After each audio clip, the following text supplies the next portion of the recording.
Today what I'm going to be talking about are my absolute important warnings of what you must never ever do with resin. Resin is still a chemical and it needs to be treated with a lot of respect. These are my top tips. So number one is using alcohol inks or alcohol in your resin and then trying to use a lighter or something on top to move it around or burn off any bubbles that are there. Never ever do this.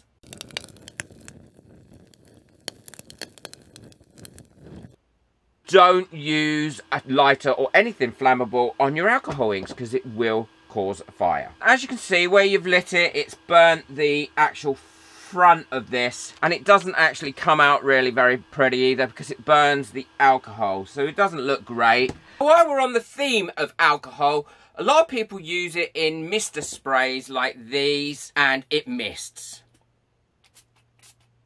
You might think that's okay and that's harmless, but actually it is quite dangerous if you're doing it a lot in a room and then you use a lighter or there's a spark because it can ignite. The other thing is, it really does lower the quality of your moulds really quickly, and it will ruin your moulds because it dries them out. A lot of people use it to spray over the top to get rid of bubbles on things, and it does do that. But also it will slightly affect your resin. Too much alcohol can cause a problem with your resin curing. Isopropyl, I can never say that word. Isopropyl, you know what I mean, alcohol, 99% alcohol, or any of those alcohols, in mist forms will get in your lungs if you're not wearing a mask, and then that becomes a lung irritant to you and can cause you problems, bronchial problems. So try and avoid that, or at least do it in a very well ventilated room with an extractor fan, and make sure that you wear a mask. I've been testing some non-fading alcohol inks and I'll let you know how they go. Hopefully I'm not going to have to eat humble pie, but if I do, I will.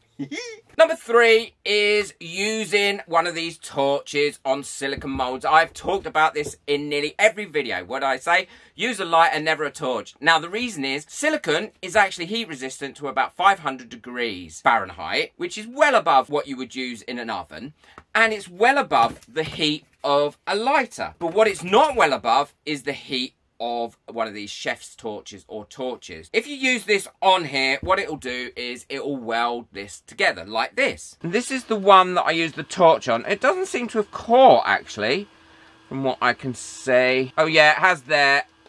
Oh look, you see, that's what happens.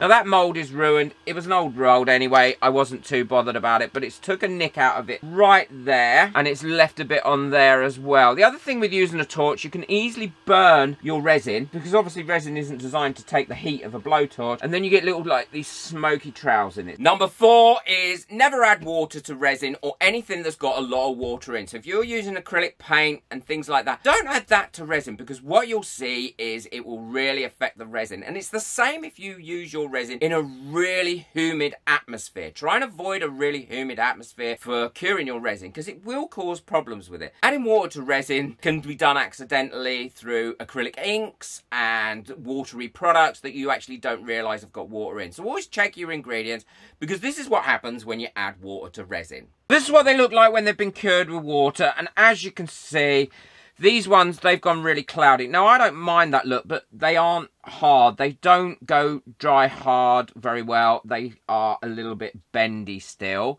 And these have been curing for over 24 hours. And the one with the glitter in just repelled it. Same thing, a little bit rubbery. Don't go completely hard. But because where the water repelled it and the water stayed there, you know, they're ruined as well. So always avoid things with too much water in when you're using it with resin.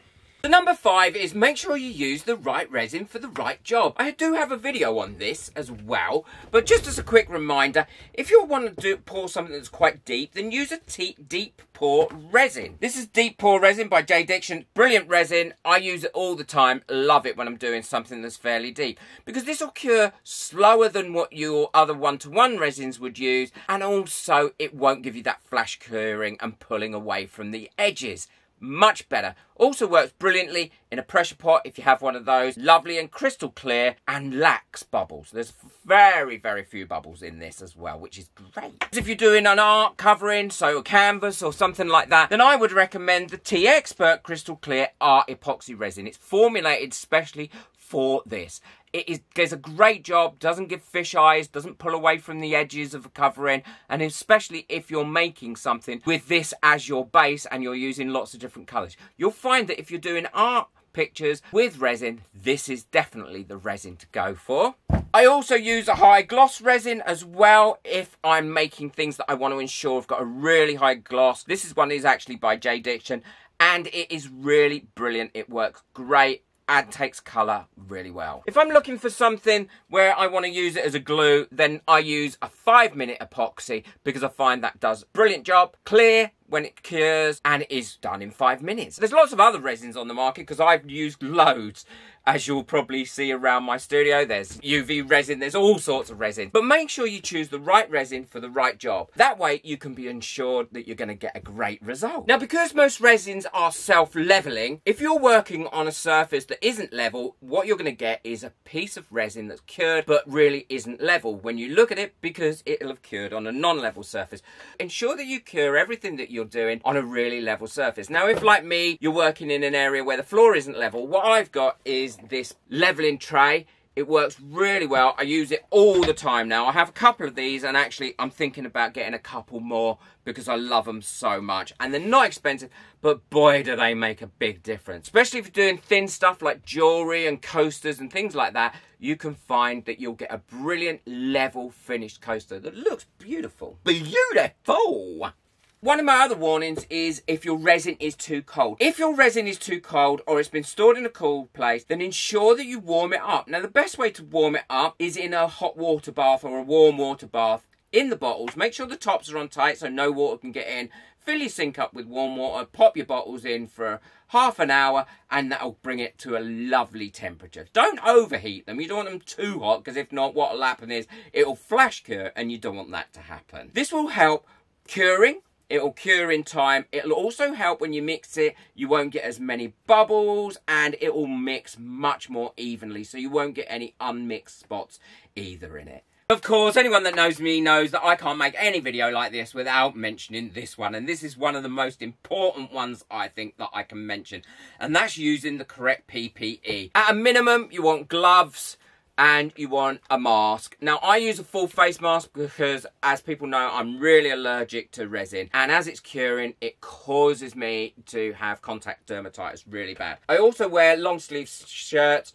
And you've probably seen in a lot of my videos, I have an elastic band around the sleeves, and I put my gloves over the sleeves. And you've probably seen this face mask appear in an awful lot of videos. This has carbon filters in it, and it also has chemical vapor filters in it as well, which are 3 micron. And I never have a problem as long as I use this. I also have a massive extractor fan in front of me where I'm working, so it just draws it away from me as well. And that is why I do voiceovers for whenever I'm pouring resin, because if not, you wouldn't be able to hear me behind the...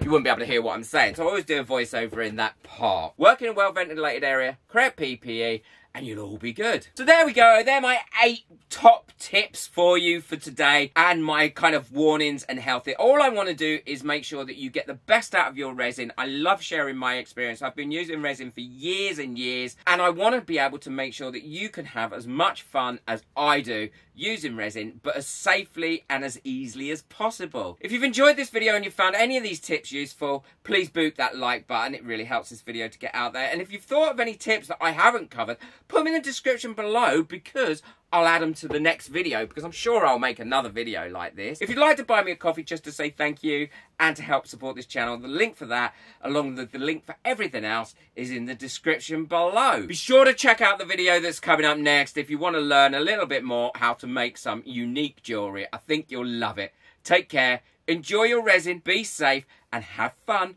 Bye.